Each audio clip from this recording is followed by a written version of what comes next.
Hello everybody. Thank you so much for joining today's COR NTD session on developing a M&E framework for schistosomiasis, prioritizing operational research to achieve schistosomiasis elimination. My name is David Rollinson and I am the Director of the Global Schistosomiasis Alliance. Now I think we all know that the new WHO roadmap puts forth a target for elimination of schistosomiasis as a public health problem in all countries, and for some countries to go to the next step and achieve the interruption of transmission. Hence, it's timely for the community to come together to consider the programmatic challenges that need to be addressed, so all countries can move smoothly and quickly down the road to elimination. So what needs to be done? Well, different ideas are coming to the fore, but it's clear that we need to define the optimal indicators for measuring morbidity and transmission. We need to improve the implementation of precision mapping and preventive chemotherapy, to better targeting of chemotherapy. We need to develop new diagnostic tests in low prevalent settings, and more non-MDA interventions are needed, including behavior change, snail control, and of course, WASH. Ultimately, to address the focality of schistosomiasis transmission, which is a very focal disease, national programs will need to adopt targeted multi-sector interventions and develop a framework that monitors and evaluates progress at a much finer scale to actually strengthen the decision-making process. Many of you, thankfully, have been able to join us in the pre-meeting sessions we have organised to commence these discussions, and I would really like to thank COR NTD, especially Chelsea, who helped us bring so many different participants from around the world to start the discussions. We've had 3 pre-meeting sessions, one led by Steffi Knopp back in September, and Steffi and her group looked at approaching schistosomiasis elimination from mass treatment to targeted interventions.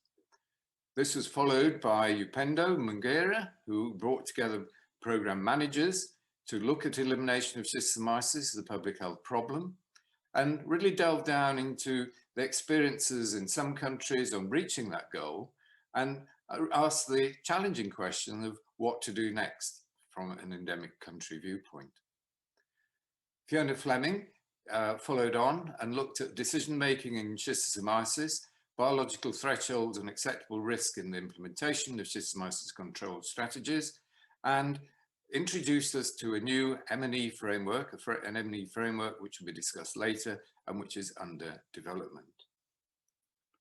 Now, all of these pre-meeting sessions have been recorded and can be viewed on our GSA website, which you can find, and I hope you're familiar with it. It's a really useful website if you're dealing with schistosomiasis, eliminateschisto.org.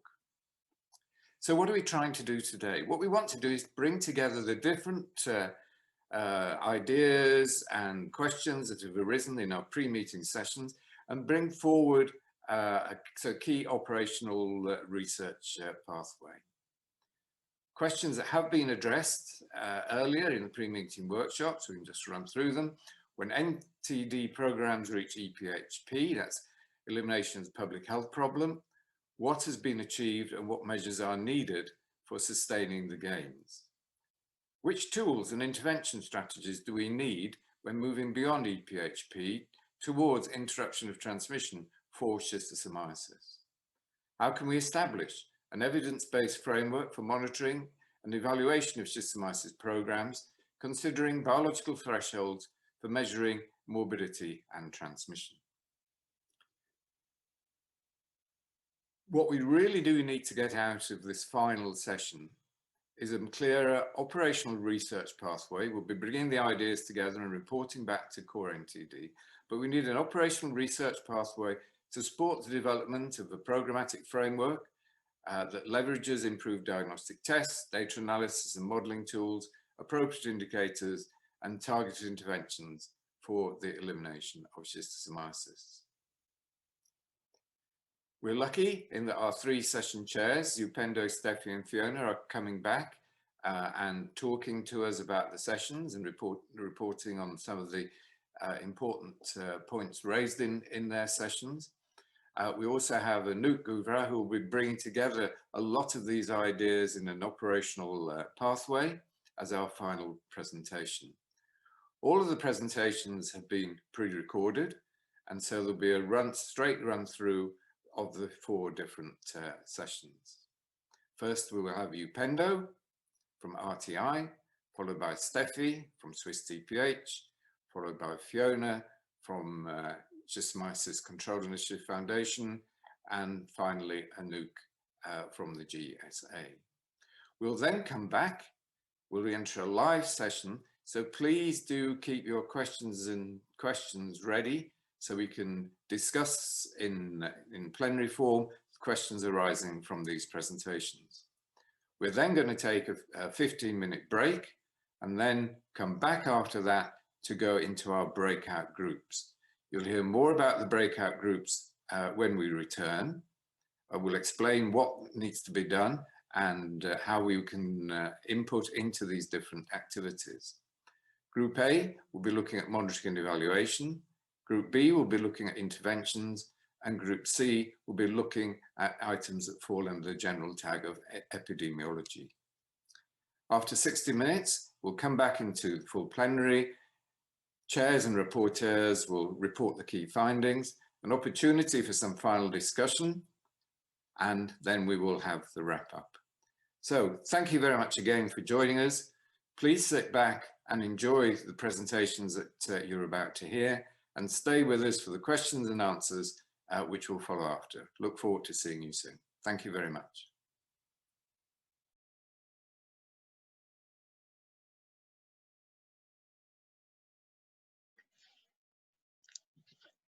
Good morning, good afternoon, good evening, everyone.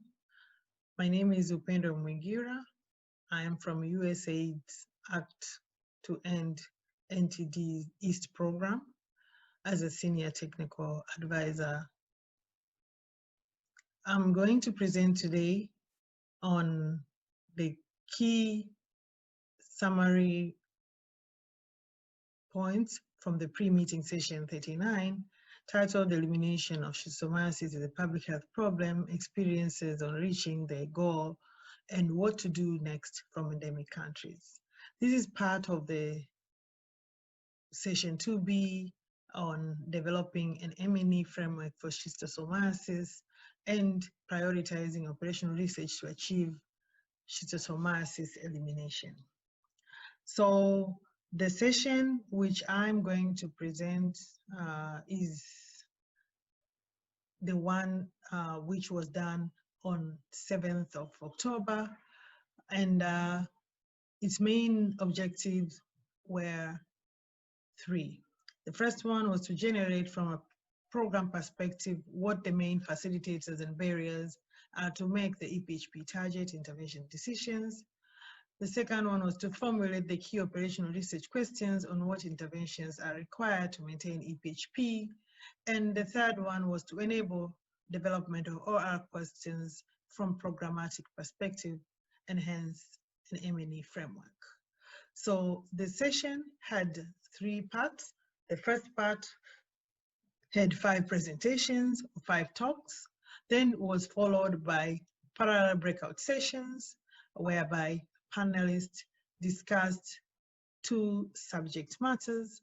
Then we had a general discussion whereby the parallel sessions, operational research questions were presented.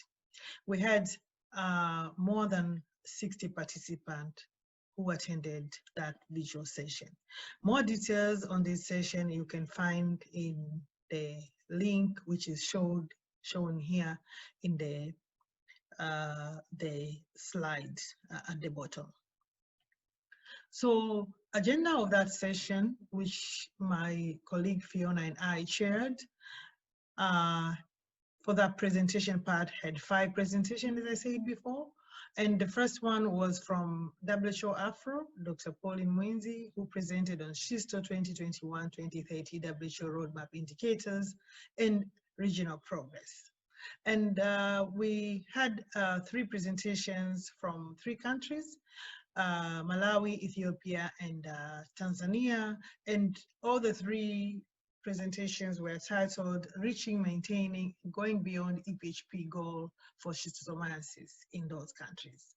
The last but not least presentation was made by Professor Charlie King, who presented on challenges of using intensity of infection as a measurement of EPHP.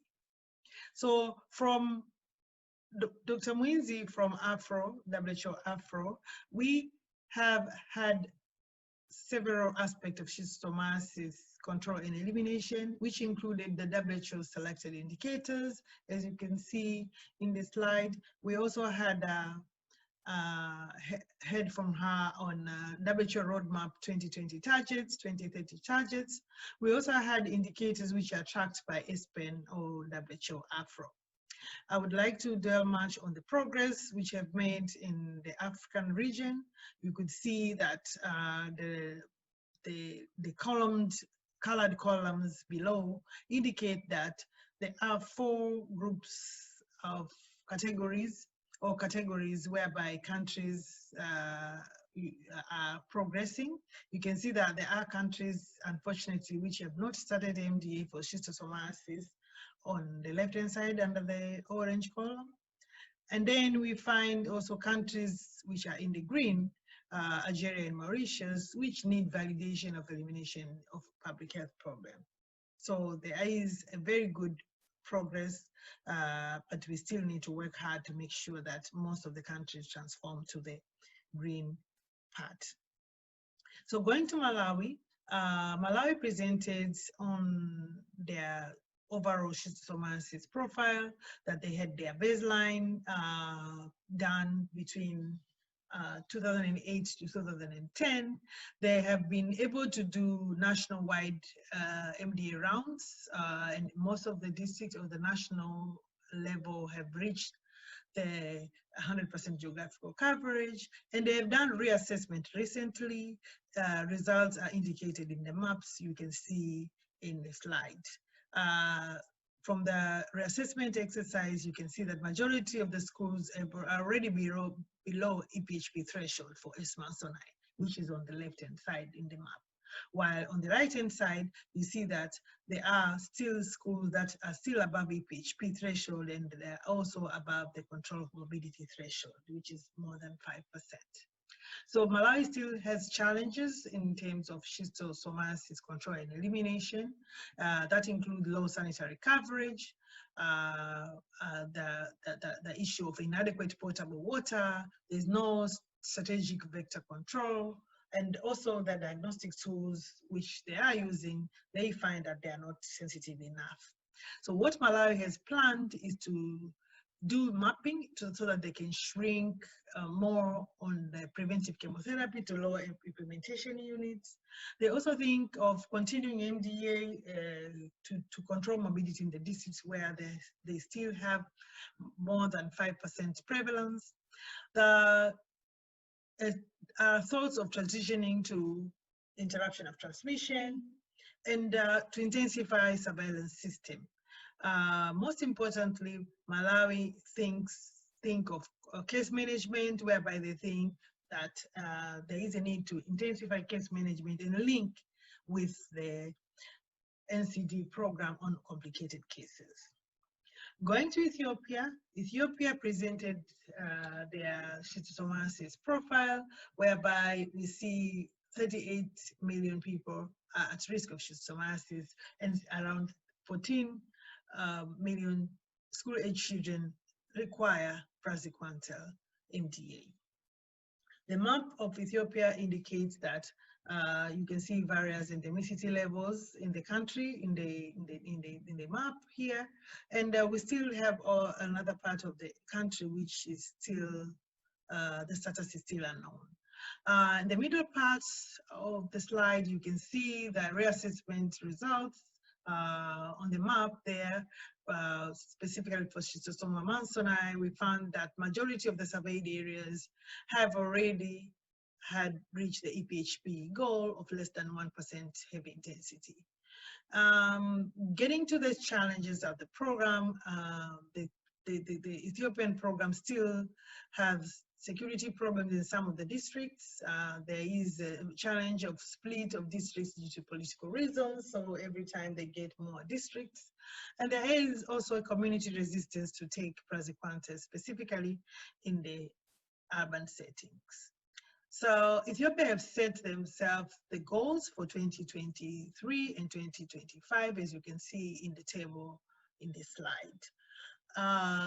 What they've planned to do 2021 and beyond is to shrink them up so that they can inform the implementation of schistosomiasis control at community level. They've also planned to expand MDA to treat and include adults. Tanzania has done its mapping already and is completed since 2004. And the results from the mapping indicated that all 184 councils have certain kind of endemicity of schistosomiasis. Mass drug administration started back in year 2005, and to date, all councils have received more than 5 rounds of MDA. What Tanzania target is to achieve control of morbidity in all endemic cancers by 2025, and also to achieve EPHP by 2030. Tanzania have been able to do reassessment also of schistosomiasis, but unfortunately this data is only in one region, whereby results indicate that EPHP was met in most of the wards of that region. However, the prevalence data indicate that MDA is still needed in all or about half of the wards in that region. So strategically, Tanzania have planned to achieve their goals by conducting precision mapping to establish the impact of MDA and current prevalence of schistosomiasis at ward level, and also to continue treatment using praziquantel in all needed areas. And this also includes reaching high-risk adults.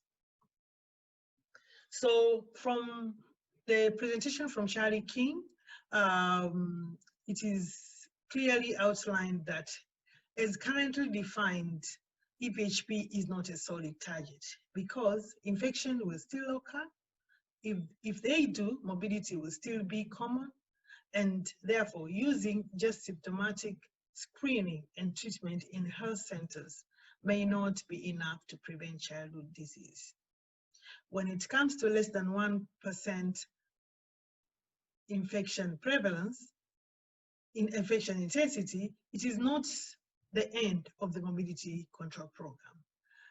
Professor Child insisted that we still must continue surveillance of infection, and we should also proceed with complementary WASH, BCC, and state control. And this will enable us to think forward to elimination of transmission.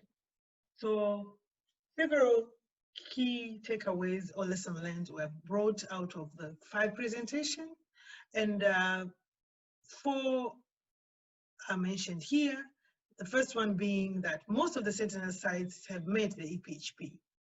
Now, what are the next steps for surveillance and validation of EPHP? What are the MDA decisions? The second one is that challenge of using intensity of infection as a measurement of each EPHP. As you could see from the presentation, it is unclear that there is a link between prevalence and intensity. Morbidity is still present in low intensity infections and transmission remains. Another key takeaway from the presentation we had is that there is a need to best define and adapt targets. Countries need to do that, and maybe there is a need to change goals to targets. Last but not least, lesson which we have learned from the countries and the presentations here is that there is a need to collaborate with other stakeholders. The NTD program needs to do that, and these other sectors will help us to improve hygiene and sanitation, will help us to improve the vector control measures, and will help us to improve the behavioral change communication. So after the 5 presentations, the participants were divided into 2 groups, and these were the 2 key questions which were discussed in the 2 groups. The first one being that, what is EPHP? And what do you do once you have achieved the target?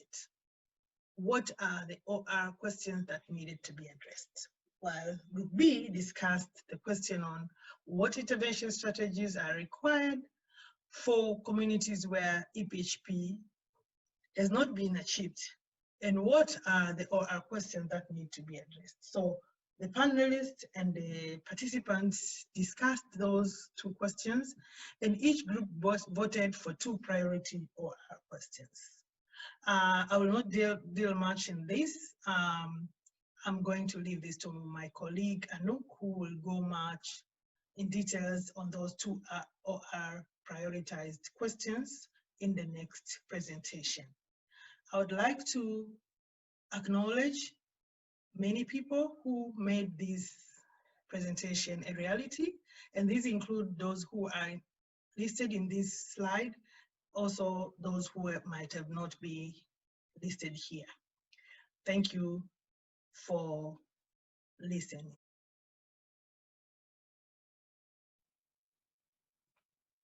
A very good morning, afternoon, or evening to all of you, wherever you're based. Within today's COR NTD session, developing a monitoring and evaluation framework for schistosomiasis, I'm very happy to provide you with a summary of our pre-meeting session, Approaching Schistosomiasis Elimination from Mass Treatment to Targeted Interventions. This pre-session took place on September 18, 2020. To my knowledge, as the first one in the whole COR NTD pre-session series. The session was organized in a webinar format, including talks and breakout discussions.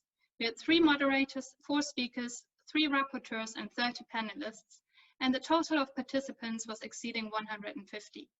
Most of the participants came from Europe, North America, and Africa, but there were also few from Asia, Australia, and elsewhere.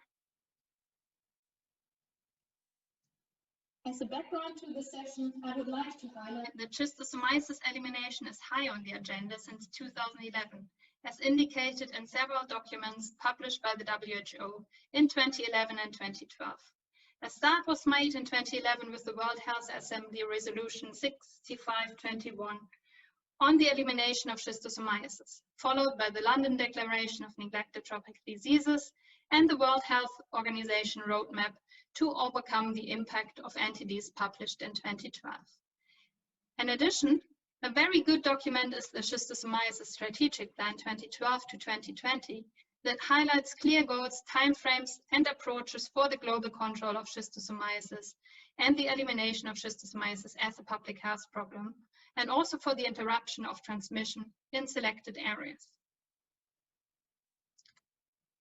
In this strategic plan, it is clearly indicated that for control of morbidity, preventive chemotherapy is the measure to use, that for elimination as public health problem, preventive chemotherapy should be consolidated by additional public health measures, and that for achieving interruption of transmission, preventive chemotherapy needs to be supported by additional measures.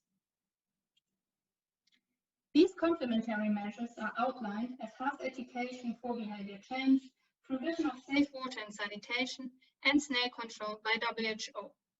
Finally, in areas where transmission has been or is near to be interrupted, surveillance measures need to be put in place to detect and respond to resurgence. If we now look at the most recent WHO document, the Roadmap for NTDs 2021 to 2030, the elimination of schistosomiasis as a public health problem remains a clear set target. However, the interruption of transmission is no clear target anymore, at least from what I could find in the latest published version. But how about countries and areas that have achieved elimination as a public health problem? What is the guidance here? And with this, we move to the aims of our pre-session, where we want to hear from program managers, modelers, and diagnostic scientists about existing and novel tools and strategies needed on the last mile towards interrupting transmission. and where we wanted to discuss in breakout groups about operational research needs that can help guiding successful schistosomiasis programs from the morbidity control stage towards elimination as a public health problem and interruption of transmission. For the first part, we have 4 speakers: Sultani Matende from the Ministry of Health in Kenya, Yves Nathan Tianbi from the University in Abidjan in Côte d'Ivoire, Federica Giardina from Erasmus NC in Rotterdam, the Netherlands, and Bonnie Webster from the Natural History Museum in London, UK. Their talks can be found following the provided link and on the homepage of the Global Schistosomiasis Alliance. Sultani gave a very nice talk about the breaking transmission strategies for NTDs in Kenya. In brief, he explained that repeated MDA in schools only will not result in interruption of transmission in the long term, but expanding MDA to all age groups by multi-platform delivery, coupled with improvements in behavior change, communication, and WASH, will hopefully get Kenya to at least elimination as a public health problem, if not interruption of transmission in 2022. Over the past 3 years, Kenya has already made good success in implementing the strategy in an increasing number of sub-counties. Sultani highlighted that the breaking transmission strategy is a clear path to elimination, with the goal to safely stop MDA by 2023. Nathan then provided us with insights and lessons learned from chemical snail control as implemented in Côte d'Ivoire for interruption of seasonal transmission of Schistosoma hematobium. His research showed that mollusciciding with niclosamide reduced the number of snails in the targeted water bodies and, when coupled with MDA, also the number of infected snails. However, Nathan highlighted that snails would return quickly after spraying and that it is far from easy to identify all water bodies that might be used by humans, particularly when working in remote and large areas with a lot of vegetation, and that it is similarly not easy to cover all potential human water contact sites when the water bodies are large. Federica gave a very nice overview of the challenges that modelers face when trying to model schistosomiasis elimination. She emphasized that modeling can support and help to advance the elimination of schistosomiasis and provide valuable insights, but that assumptions in the models matter a lot, and that good quality data are needed to inform the models. In terms of challenges, Federica said that to model the impact of interventions other than MDA, such as snail control, WASH, and behavior change communication, there is a need to know more about the coverage and exposure to infection and the decrease of individual contribution to the contamination of the environment due to the interventions. Hence, there is a need that modelers and epidemiologists communicate better so that models can inform, but also benefit from improved data collection. And there's also a need to define the exact modeling challenges, what data are needed to address them, and how they are best collected. Finally, Bonnie introduced us into the challenges and opportunities of diagnostics when moving towards interruption of transmission. She said that while at the beginning of a program for mapping and assessing the extent of morbidity, simple, cheap, and high throughput tests such as microscopic detection of eggs in urine and stool or Zacharias shedding from snails are fine. But then, when moving towards interruption of transmission, we need more sensitive and specific diagnostic tests. These tests should still be affordable and applicable at the point of care, for screenings, test and treat, and in peripheral health facilities. Bonnie then introduced us into some molecular tests that might fit these requirements, such as the LAMP and the newly developed RPA test. What we have learned in the talks is that when the endemic landscape changes from high to very low endemicity, the programmatic phase will change from morbidity control over elimination as a public health problem to interruption of transmission. And with this, also the interventions need to change from large-scale preventive chemotherapy to targeted interventions, including potential test and treat and surveillance scenarios. For those, we will need point-of-care diagnostics with a high sensitivity and specificity. And not to forget, we need good quality data to support good modeling, which in turn can then support the intervention planning. In summary, we have learned that we need to adapt interventions and diagnostics to the endemic landscape and the programmatic goal. And we have learned that modeling can support decision-making if informed by good quality data. And with this, we move to the next part of this session, the breakout sessions, to discuss operational research needs that can help guiding successful schistosomiasis programs from morbidity control towards interruption of transmission.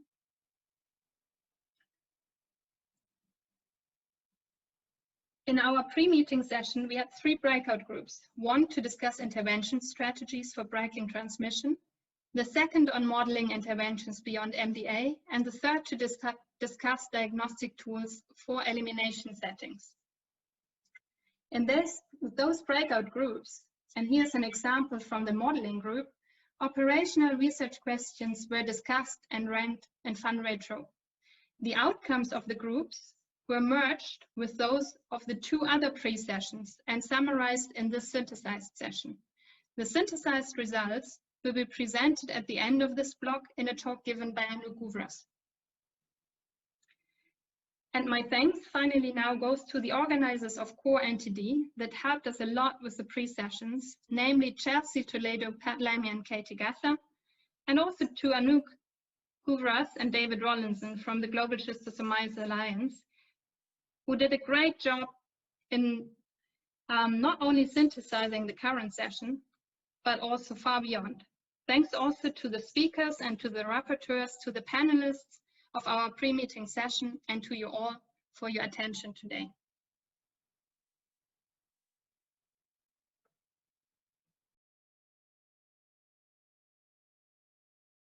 Hello all, I'm Fiona Fleming from the SCI Foundation, where I'm the Director of Monitoring, Evaluation and Research. In today's presentation, I'll provide you with an outline of the pre-COR NTD session, Decision-Making in Schistosomiasis, Biological Thresholds and Acceptable Risk in the Implementation of Schistosomiasis Control Strategies, and how it's contributing to establishing an evidence-based framework for monitoring and evaluation, referred to as M&E, of schistosomiasis programs. To ensure we maximise your engagement in this session, I'll also provide some background on M&E frameworks before proposing what a new framework for schistosomiasis would look like, which would support the delivery of the WHO NTD roadmap for 2030. For this session, we decided on an invited list of participants that would be representative of different skill sets from different regions across the globe and different stages within their careers. We had 3 in-depth breakouts for an hour each. Group A, chaired by Evan Seeker and Anouk Guvras, focused on morbidity, infection and diagnostics to determine specific and measurable targets. Group B, chaired by Nirav Danani and Claire Chamont, focused on oversampling survey design to inform programmatically feasible surveys to determine interventions. Group C, chaired by Poppy Lamberton and Darren Evans, focused on the development of an M&E framework to support programmatic decision-making. The primary aim of the session was to focus on establishing an evidence-based framework for M&E of schistosomiasis programs using currently available data and knowledge. And by drawing out questions around thresholds and programmatic decision-making, the session aimed to highlight challenges and gaps in our knowledge and propose solutions. Through the breakout groups, the session enabled a deeper dive on these challenges and solutions, plus an initial review of key operational research questions from the first 2 sessions and where they would fit within an M&E framework. I would strongly encourage you to access the presentations through the GSA website, as they were all excellently delivered and very much worth hearing in full. Before I go on to tell you more on those presentations, I'd like to provide a little background on what an M&E framework is. When you have a goal to reach, an M&E framework helps to clarify what information you need to collect that will evidence your story of change to reach that goal. As well as the goal, there are outcomes and outputs, each with indicators that are used to measure whether the programme is a success or where adaptations are required. For neglected tropical diseases, or NTDs, an M&E framework supports a pathway from control to elimination, enables ministries of health to measure progress and achieve their goals, and empowers strategic decision-making, i.e. when to change strategy and implement effective interventions required to reach interim and end goals. What does an NTD M&E framework look like? These two frameworks, trachoma on the left and lymphatic filariasis on the right, show the programmatic phases from baseline to the goal of validation of elimination as a public health problem. Within them, there are evidence-based thresholds to support decisions on when and where to start, guidance on what decisions are next, when a stop preventive chemotherapy decision should be made but continue with other critical interventions such as surgery and environmental improvements, what surveillance is required, when to perform epidemiological assessments to collect indicators, as well as what to do if expected thresholds are not met and what to do if they are, to reach the end goal of validation. What is the current M&E framework for schistosomiasis?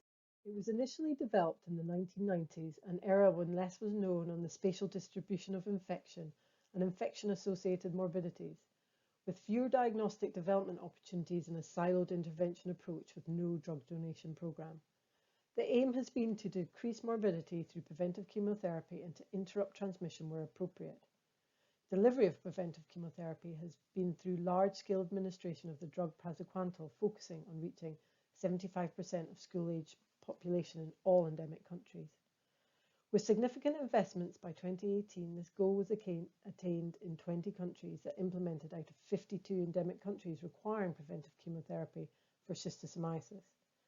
To continue current commitments and ramp up these efforts to achieve country and WHO targets, it's clear that a change in approach and an adapted M&E framework is required. We have heard from both Upendo and Steffi on the challenges raised for reaching and maintaining current targets for schistosomiasis within the current framework. Several of these challenges and potential solutions were explored in more depth by the speakers in this particular session and were focused around the theme of thresholds. We started with Ryan Wiegand from the US Centre for Disease Control, who provided us with some new analyses around exploring alternative thresholds for elimination as a public health problem. Ryan highlighted that species-specific infection and morbidity are in a relationship, but it's complicated. This challenge of understanding more in that relationship, especially after several years of effective preventive chemotherapy, can be partly addressed by exploring existing data from national programme surveys. Ryan has led such secondary analysis which showed that prevalence of heavy intensity was not a robust target for determining elimination as a public health problem, but that microhematuria is a potential biological threshold for schistosoma hematobium morbidity and, when less than 10%, could be a target for elimination as a public health problem. An alternative for schistosoma mantsoni is still unclear. Please note I've made the figures by the presenters so small to pique your curiosity and ensure that you watch the recordings on the original presentations. Our session continued with Penelope Vanatsu from the Swiss Tropical and Public Health Institute, who focused on the critical factors which inform a threshold for schistosomiasis. The poor diagnostic sensitivity of current egg detection methods for schistosomiasis, where transmission has been reduced or low, is well established. Programs can use alternative, more rapid and sensitive diagnostics. However, WHO guidance is based on the egg detection outcomes, and there are challenges in how to interpret the alternative diagnostic readings into decisions on preventive chemotherapy strategy. Penelope presented reanalysis of existing data to investigate the relationships of both schistosoma mantsoni and hematobium infection prevalence with their respective diagnostics. These findings can translate prevalence thresholds for circulating cathodic antigen into ketocats and urine dipstick into urine filtration for programmatic use. Penelope ended her session by highlighting some recent work performed on behalf of an informal working group whose outputs are intended to support the WHO's schistosomiasis protocol development groups. We saw that increased delivery of preventive chemotherapy has reduced disease risk from baseline, and importantly that the heterogeneity of schistosomiasis distribution increases even further. In other words, while shrinking the map for schistosomiasis, the differences between low and high prevalence areas has increased. A solution to this is affordable and efficient survey designs which support national programs to collect data for decision making and that take into account the post-treatment heterogeneity and baseline archetypes. And this is where Rachel Pullen for the London School of Hygiene and Tropical Medicine's presentation falls on nicely.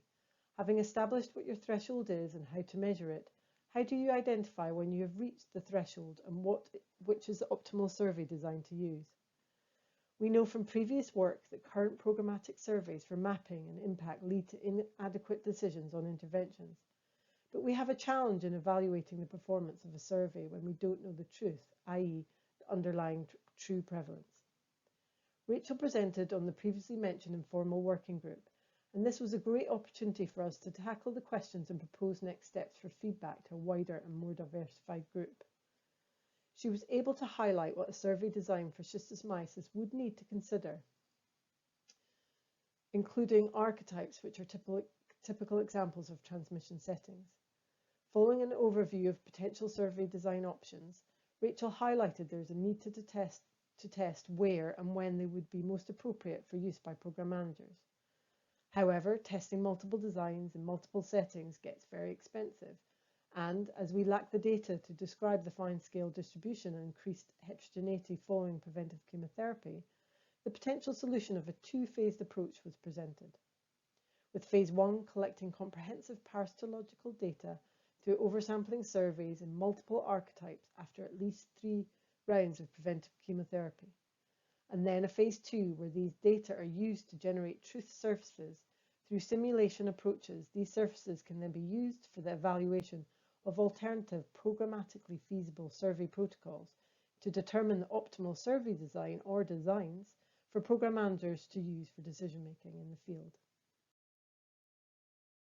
Jaspreet Chur from Imperial College then highlighted her former work as part of the NTD modelling consortium, which focused on what we do once we've reached the threshold, in this case elimination as a public health problem, which I'll refer to as EPHP.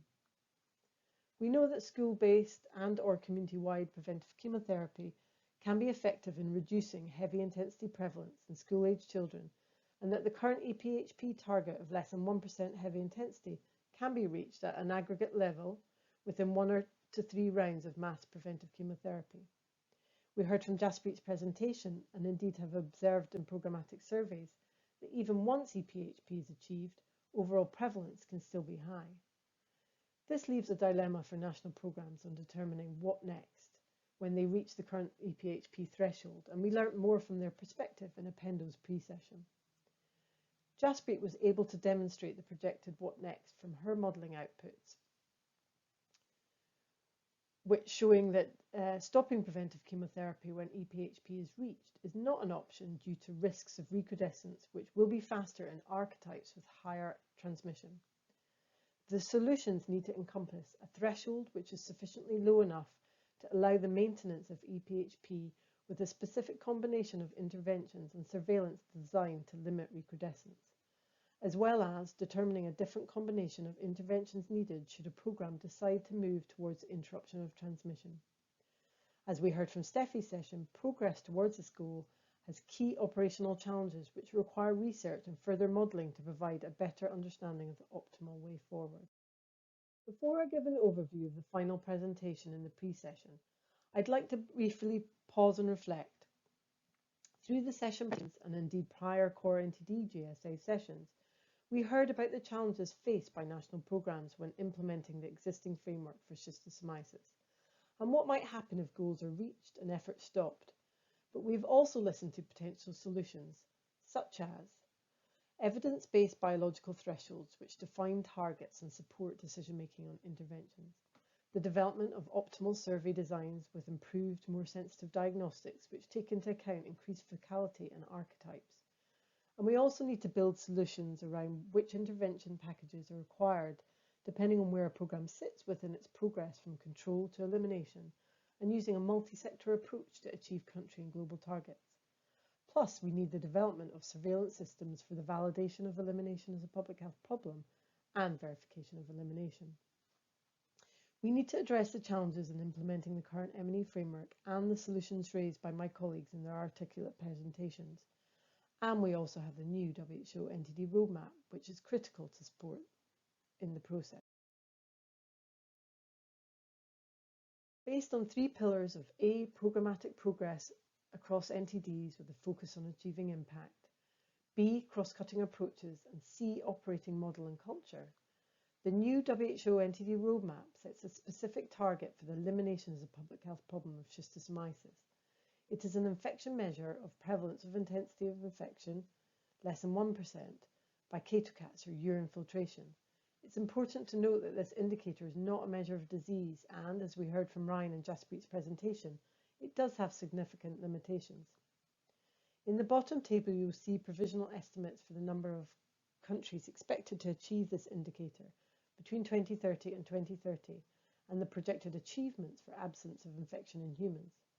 For national programs to achieve these targets by these dates, they will need to have tools and knowledge to make clear decisions on how and when to get there.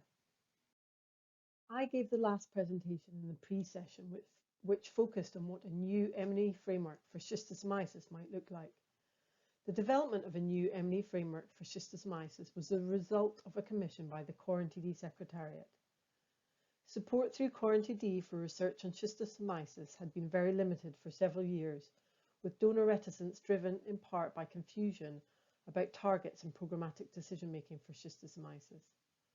Based on their experiences with other NTDs, the Secretariat have observed that strong M&E frameworks built between the disease-specific communities and the World Health Organization make for strong, effective and efficient programs, and thus commissioned a white paper to guide discussions on the operational research needed to help establish a stronger M&E framework for schistosomiasis programs. The pre-COR NTD GSA sessions, and indeed this one, were an opportunity to introduce that framework and begin next steps for the wider schistosomiasis community to develop it further. So what does the proposed M&E framework currently look like? On this occasion, I won't delve into the detail, but you can see that it is an end-to-end pathway from baseline to verification of elimination with key phases of baseline mapping and the attack phase in purple, achieving and maintaining elimination as a public health problem in blue. This is where the majority of countries with the highest burdens of schistosomiasis currently sit, followed by the surveillance and validation of EPHP in green. Here a programme could decide to remain in this phase post-validation with a specific package of reduced interventions, or proceed to interruption of transmission with targeted micro-interventions implemented until the stop preventive chemotherapy decision can be made, and the final surveillance and verification of interruption of transmission can be achieved. Throughout the M&E framework, there are surveys which would be designed to ensure clear programmatic decision-making on the optimal package of interventions for the phase and archetype. The intervention packages would necessitate cross-sectoral collaboration and would include, where required, preventive chemotherapy, water sanitation and behaviour change, vector ecology management, and veterinary public health, or indeed a wider One Health approach. Although, as we know, the largest burden of infection and morbidity are found in sub-Saharan Africa, which has countries across the purple to orange phases, the last two phases are critical for programmes in other schisto-endemic regions and are of equal priority in requiring a clear M&E framework for decision-making and reaching end goals. This is just the start of the conversation with you, the participants, today to further develop and strengthen this M&E framework for schistosomiasis, to focus and prioritise our operational research needs, and we look forward to your questions and input today through Anouk's presentation and into today's breakouts. These are the individual thanks from each presenter, and then myself to those who supported the opportunity for the session and its excellent delivery. And thank you very much for listening today.